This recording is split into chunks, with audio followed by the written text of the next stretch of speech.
អ្នកជ្រៃធំស្អាតណាស់ម៉ែអើយក្រុងសំពៅពូនក៏ដោយក្រមុំអែមខ្លាំងណាស់លងស្នេហ៍អូនហើយនារីក្រុងសំពៅពូនថ្ងៃនេះសូមប្រាប់ស្មួនថាបងពិតជាស្មោះស្ម័គ្រថ្ងៃស្អែកប្រាប់ម៉ែចូលដល់ចាស់ចាប់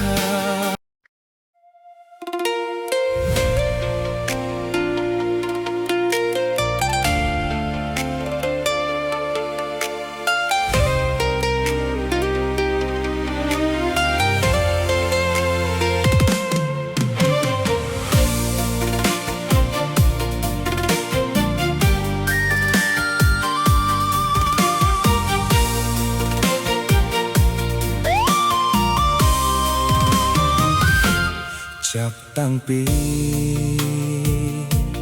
បានជួបអូនក្នុងបេះដូងលងស្នេហ៍ស្រីចង់សាភិបរៀបរាប់ប្រាប់សេចក្តីកុំប្រកាន់បងអីព្រោះទប់ចិត្តមិនបានឡើយធ្លាប់តែលឺមិនសូវច្បាស់តែពេលនេះបានជួបហើយអ្នកជ្រៃធំស្អាតណាស់ម៉ែអើយក្រុងសំពៅពូនក៏ដោយក្រមុំអែមខ្លាំងណាស់លងស្នេហ៍អូនហើយនារីក្រុងសំពៅពូ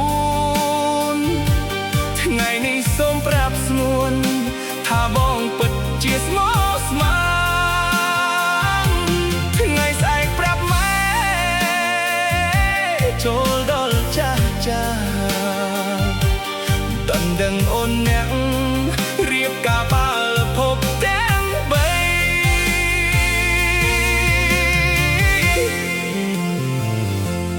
បងអ្នកឆ្ងាយតែចិត្តស្មោះអត់អើយហួរប្រពៃនេះសូមមេត្តាដល់បងផងណាស្រីបងចង់ជួបនិស្ស័យនារីក្រុងសំពៅពូ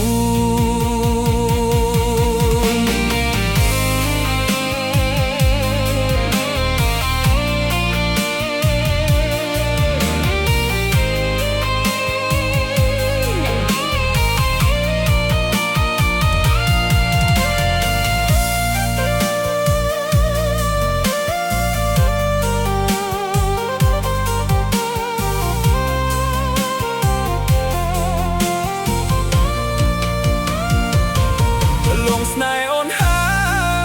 យនារីក្រុងសំពៅពូនថ្ងៃនេះសូមប្រាប់ស្មួនថាបងពិតជាស្មោះស្ម័គ្រថ្ងៃស្អែកប្រាប់ម៉ែចូលដល់ចាស់ដណ្ដឹងអូនអ្នករៀបការបាល់ពុត